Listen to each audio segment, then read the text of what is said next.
Olá, seja bem-vindo ao Portal Jurídico Viver Direito. Hoje o assunto é recuperação judicial e falências com a doutora Cleise Martins Costa, que é vice-presidente da Comissão de Direito Empresarial, professora na matéria e especialista no assunto.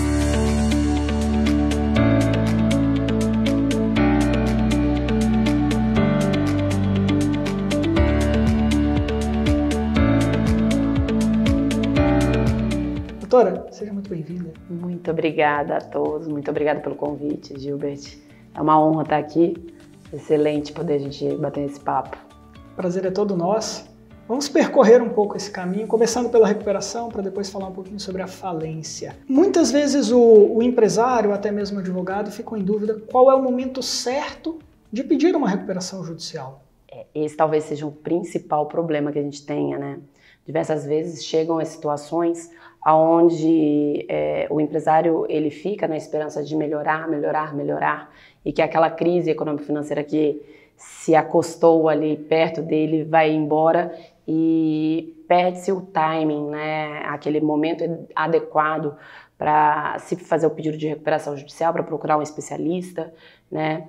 É interessante a gente falar até que em determinados países você tem, inclusive, um certo medidor da saúde econômico-financeira de determinadas empresas, né? O próprio Estado fica preocupado em saber até que ponto uma empresa tem capacidade econômico-financeira de se manter naquele patamar de endividamento, né? Seja público ou privado, isso é sempre uma preocupação pro Estado, né? Aqui no Brasil a gente não tem isso, né? Fica a critério do próprio empresário determinar ou não quanto que ele vai assumir a sua crise econômico-financeira, porque, querendo ou não, isso vai ter um reflexo muito grande na forma como ele vai se apresentar, que é a recuperação judicial, quando ele faz o seu pedido, né?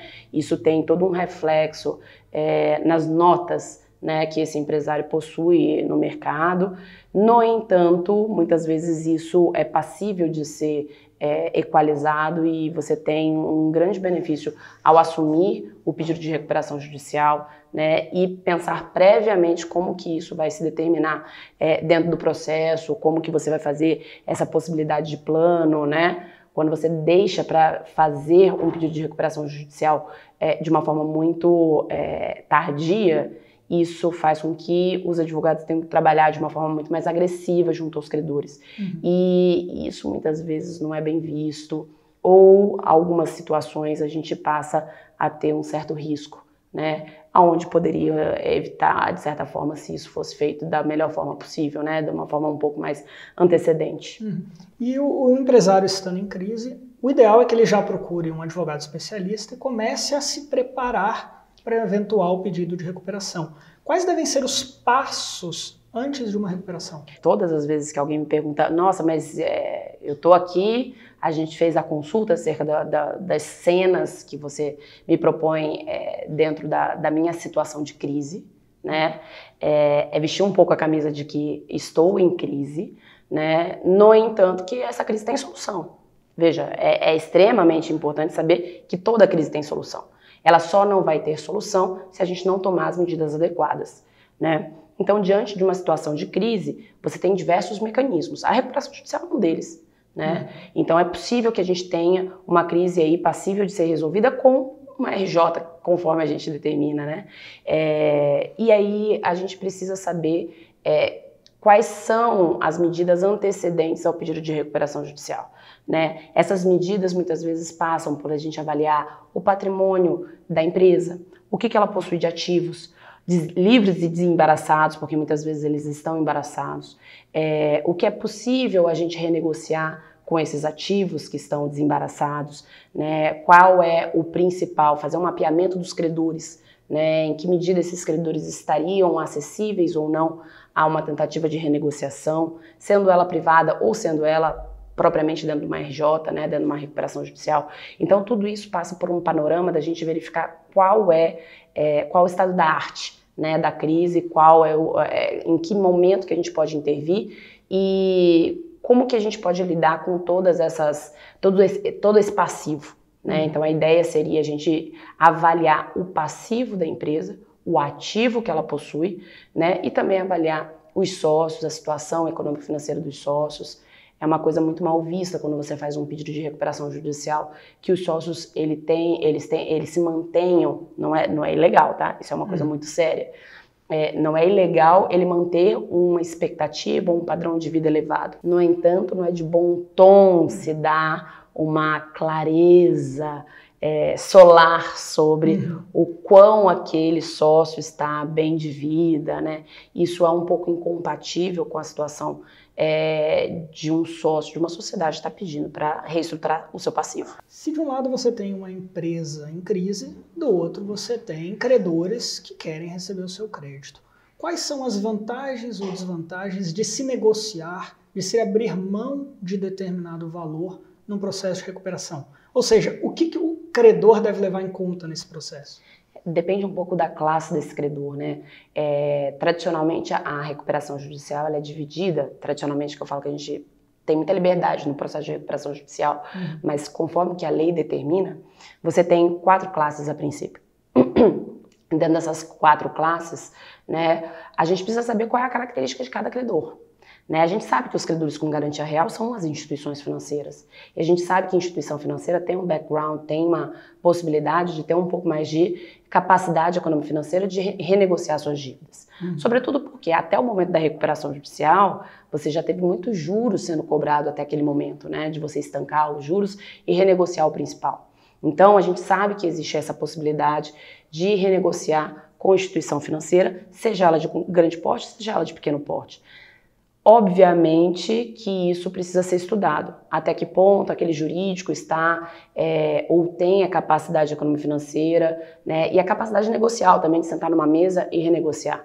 Né? Então a gente conhece as instituições financeiras sabendo mais ou menos como é que elas trabalham. Né? Itaú, Bradesco, Safra, são instituições financeiras que tradicionalmente são as principais do Brasil.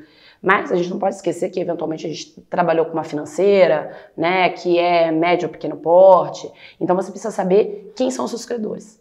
Né? A gente sabe que trabalhador, né, crédito trabalhista ou credor que possui um crédito de natureza trabalhista que tem característica alimentar, você não pode esticar demais a corda, até porque o próprio judiciário não vai permitir que isso seja determinado.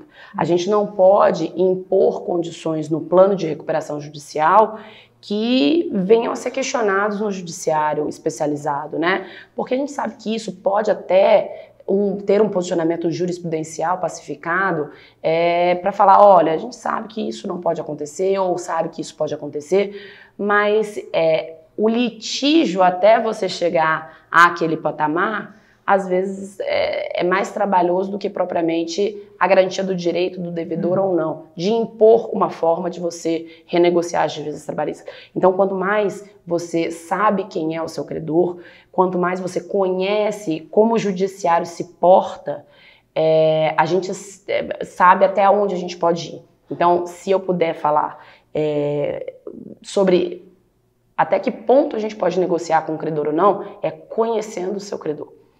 Assim, a gente fazer uma lista, saber nome por nome, né? Obviamente a gente não está falando que a gente vai conhecer todos os CPFs de todos os trabalhadores.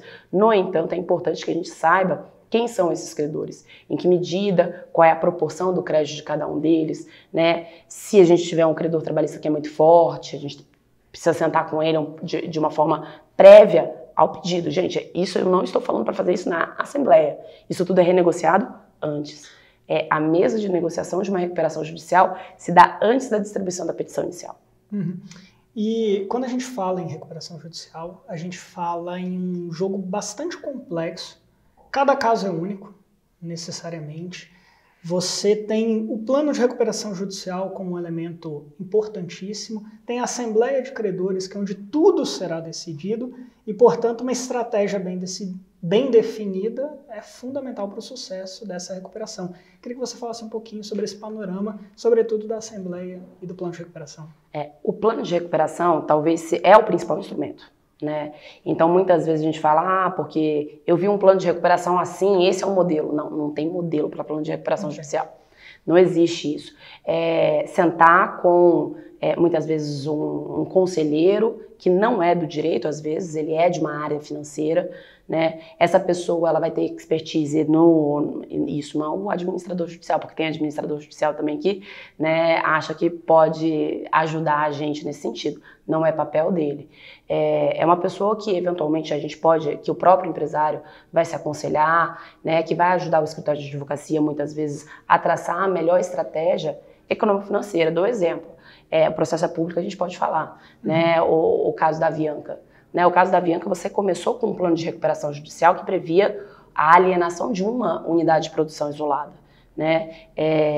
Eles transformaram isso no decorrer do plano de recuperação judicial, né?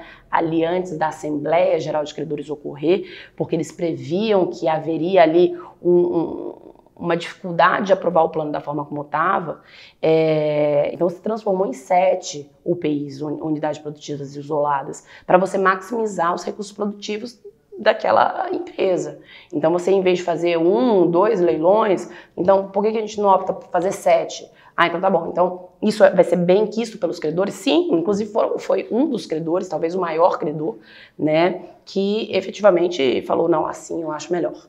Né? E aí você tem, obviamente, uma das maiores dificuldades em contrapartida, né, de você ter um plano de recuperação judicial bem desenhado, você saber como que sua Assembleia Geral de Credores vai se portar. Então, a ideia de você ter um plano bem traçado é também você conhecer a sua Assembleia Geral de Credores, saber como ela vai se portar. Porque uma Assembleia Geral de Credores, ela é uma caixinha de surpresas. Né? Todo mundo pensa, eu costumo brincar dessa forma quando eventualmente estou dando aula sobre a Assembleia Geral de Credores, os alunos perguntam, né? Professora, como é que é uma Assembleia Geral de Credores? Gente, calma. Uma Assembleia Geral de Credores não é nada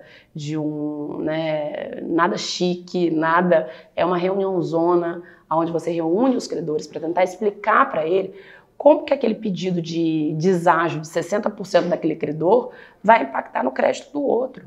Então, muitas vezes, você tem que explicar para o credor que tem viabilidade aquele plano. Acredita nesse plano que é melhor do que a gente falir. Porque se a gente vem à falência, aí realmente fica um pouco mais complicado. Porque aí, em contrapartida, quando você está numa mesa para explicar o que é uma recuperação judicial para um cliente, é sempre muito importante deixar para o cliente, né, claro de que o machado da falência sempre estará no pescoço da empresa, né? Porque se a gente não faz nada certo, a gente sabe que a grande questão que se coloca é a convolução de uma recuperação em falência.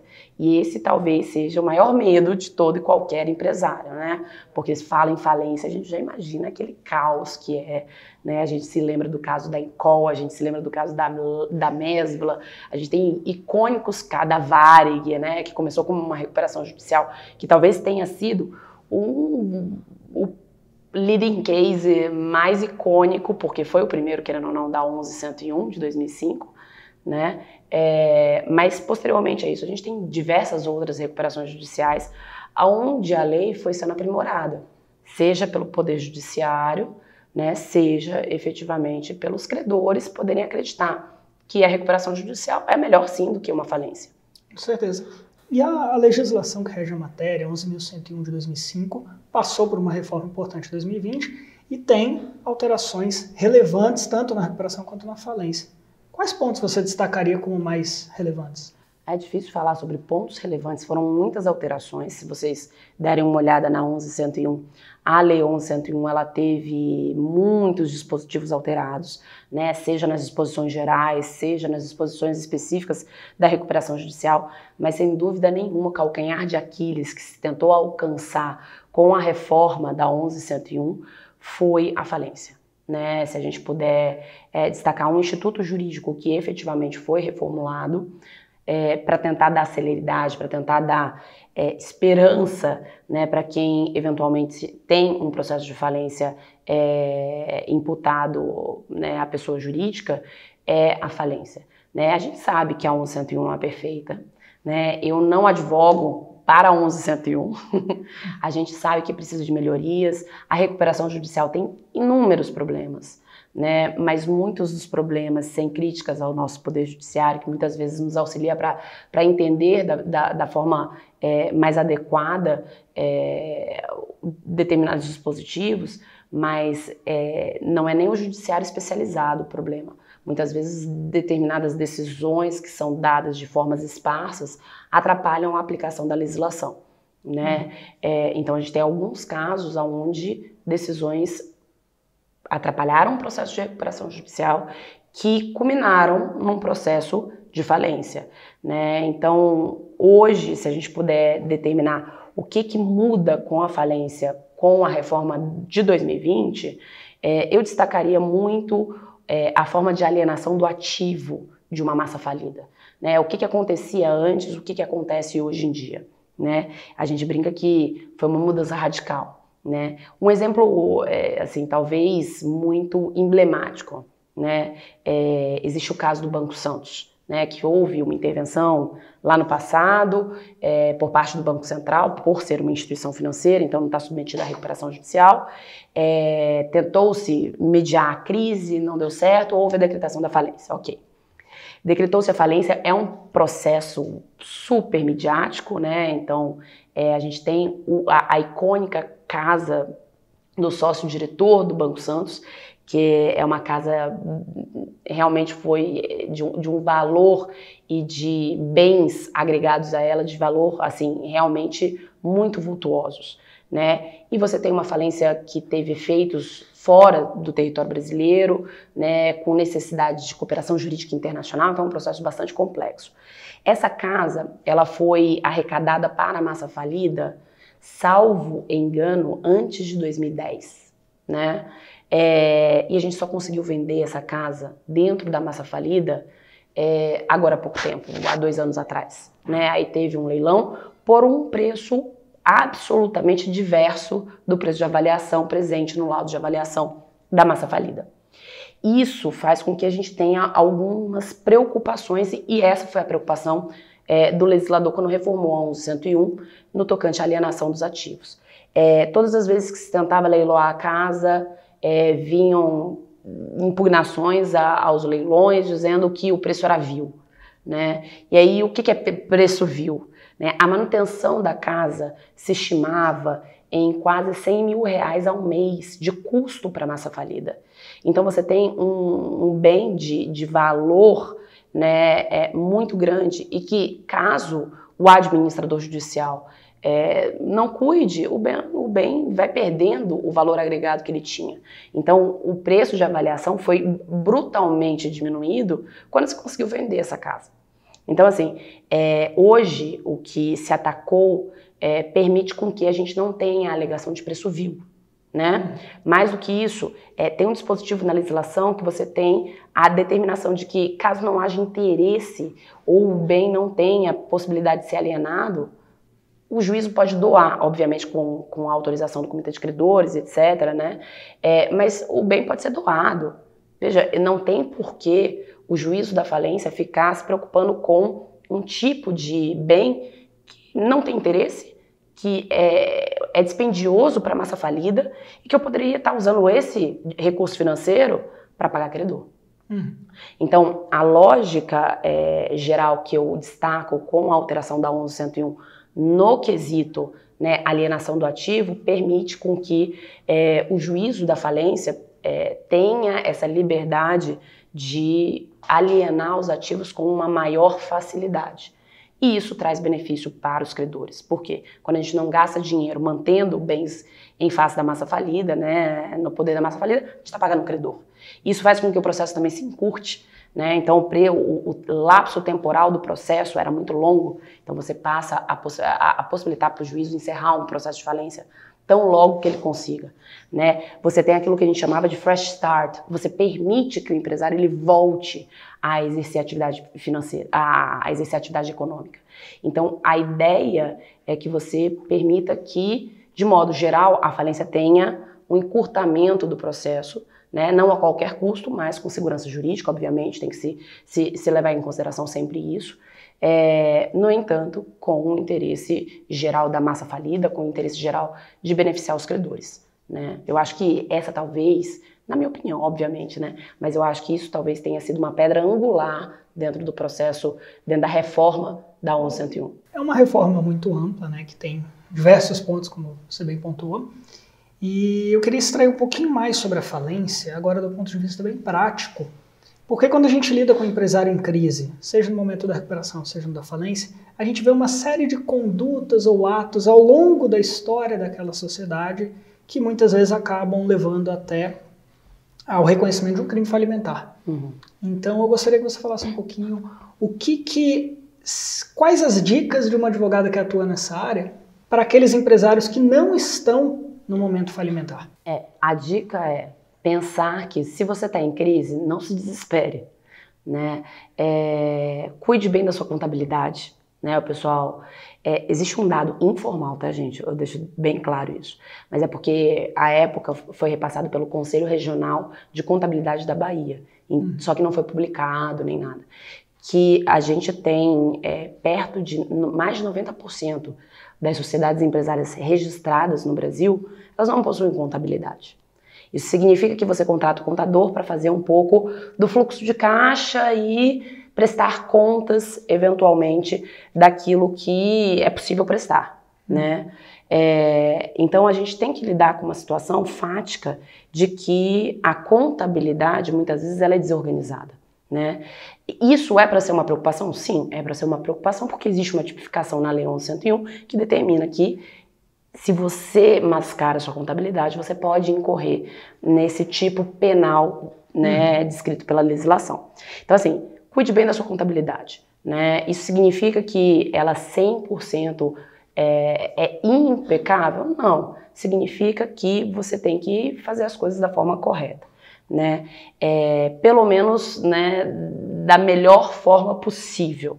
Né? Eu não gosto de falar que também não é legal a gente também apontar o dedo, porque a gente também não sabe qual é a situação fática do empresário, né? A ideia é a gente viabilizar a situação, não é ficar achando erro, né? Então, para quem quiser advogar na área, talvez uma postura é sempre a gente falar, ó, tem como a gente resolver, né? Tem outras coisas que não tem. O que não dá para resolver? Não dá para resolver quando você não tem contabilidade, você mascara e você estava dilapidando patrimônio. Então não pode vender patrimônio a toque de caixa, sem uma justificativa, né? Tentar ocultar patrimônio, né? Esse tipo de ação, ela inclusive se descoberta, ela pode ensejar um pedido de falência que é pautado no inciso 3 do artigo 94 da 1101, né? Que pode culminar, obviamente, em reflexos tanto cíveis como penais, né? Então, tentar evitar essa situação. Doutora Cleise, foi uma alegria muito grande recebê-la. A senhora que foi minha professora, inclusive. A senhora está no céu. Hoje nos dando mais uma aula aqui. A mim e a todos os que acompanham Viver Direito. Eu que agradeço. Eu adoro falar sobre esse assunto. Sempre que vocês quiserem bater papo sobre isso, eu estou à disposição. Magnífico, obrigado. Muito obrigada, Gilberto.